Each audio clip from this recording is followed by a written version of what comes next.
Our world continues to get smaller and smaller, at least through modern communication. You can easily be in contact with people anywhere in the world.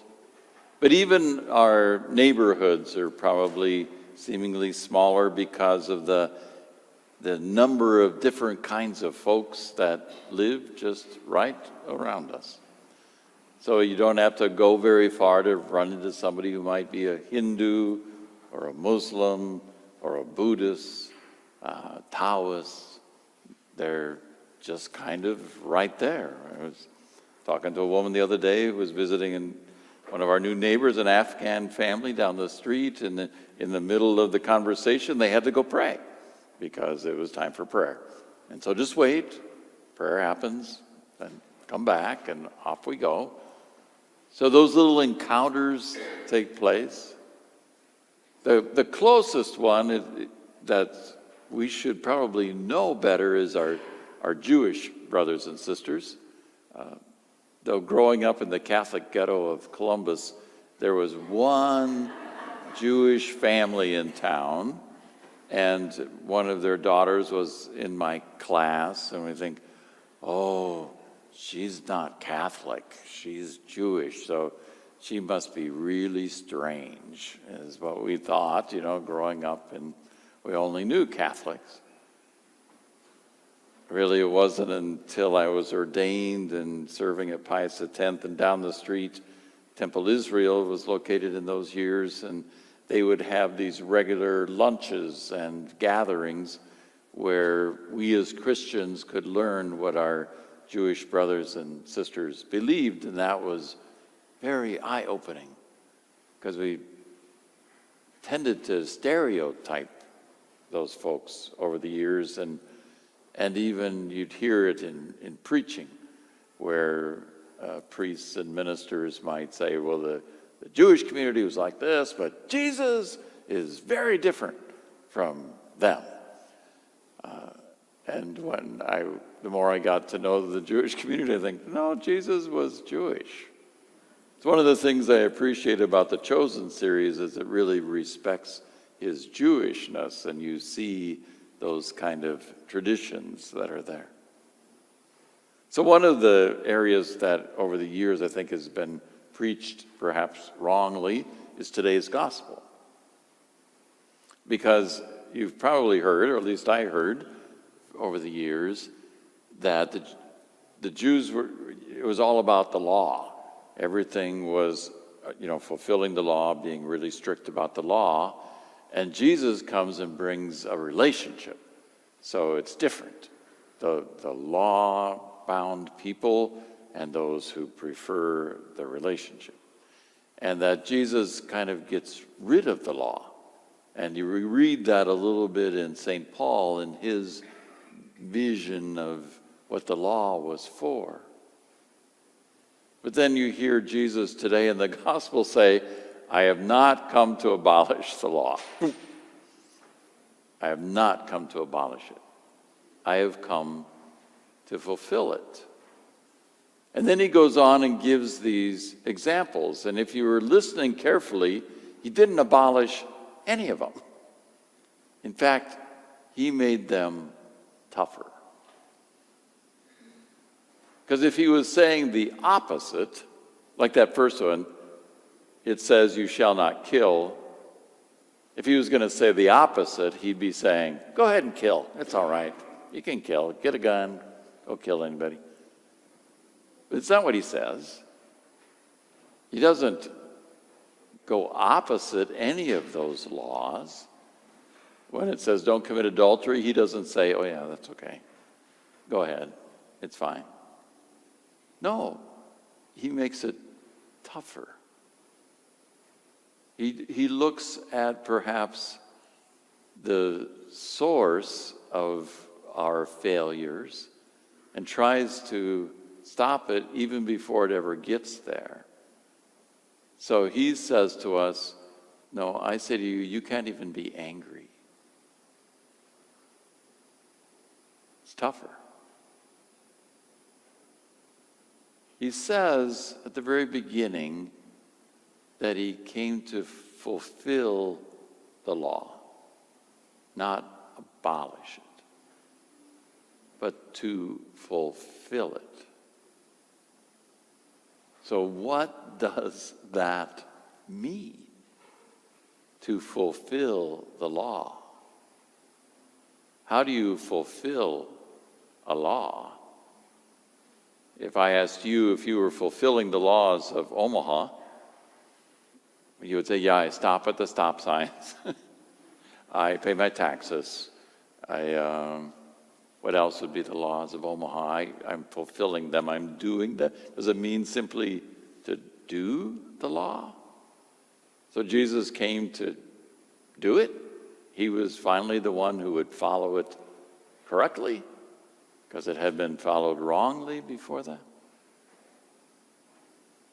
If you understand the Jewish community's view of law, then it might make more sense what fulfillment is.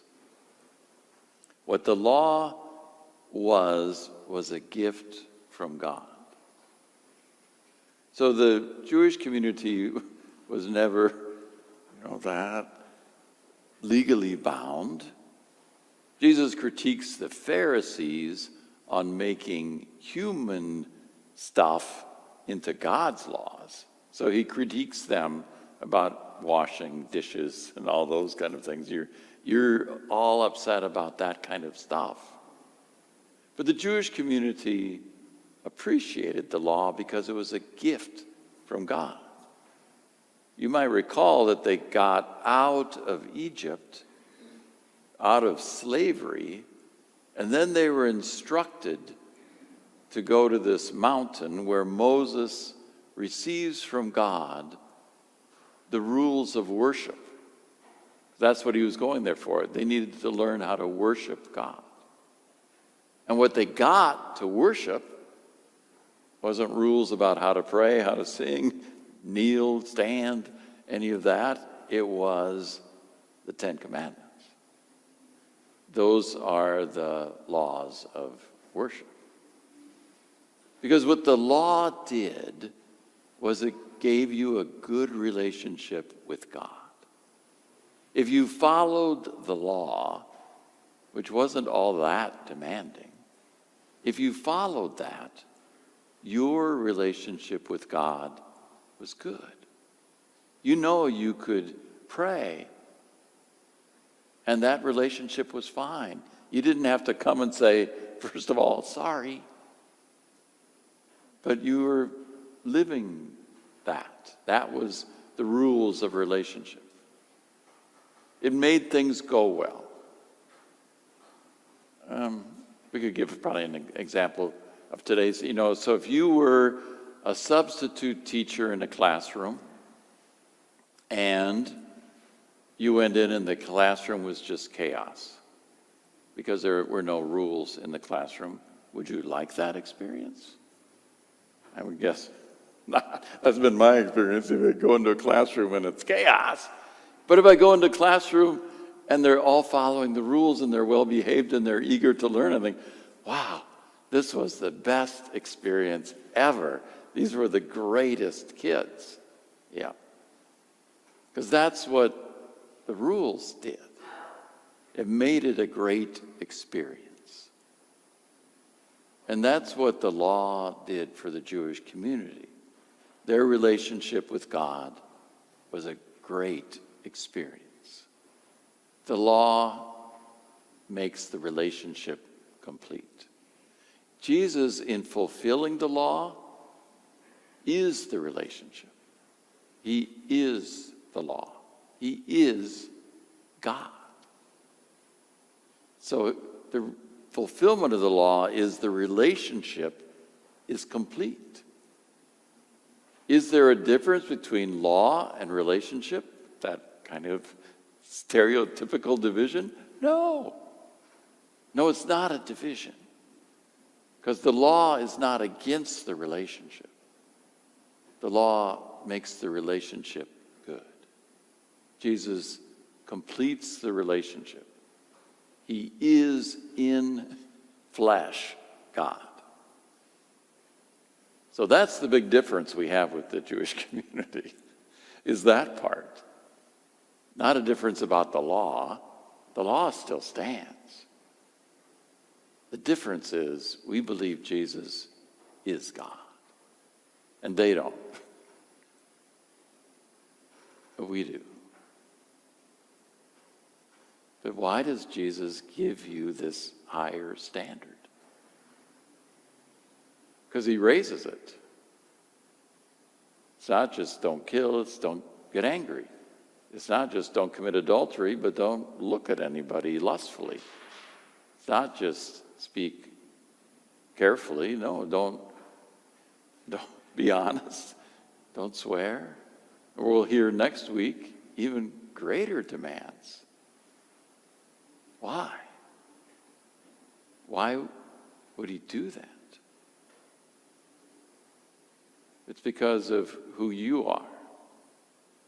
You might recall last week he said, you are salt and light for the entire world.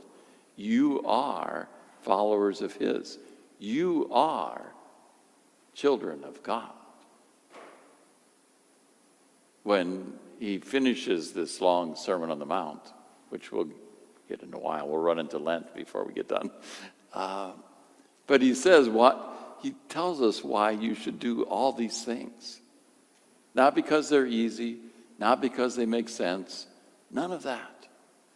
Because you are children of God, and you must be perfect as your heavenly Father is perfect. And my response, and perhaps your response, is, well, that's impossible. I'm not God. How can I be perfect? How can you hold me to such a high standard? And Jesus' response is, I'm going to give you something. My Father gave you the gift of the law. I'm going to give you the Spirit. And the Spirit will help you. And the Spirit will let you accomplish all those things. Because God is not far away. God is close and in you. And then all things are possible, even to be as holy as God is holy.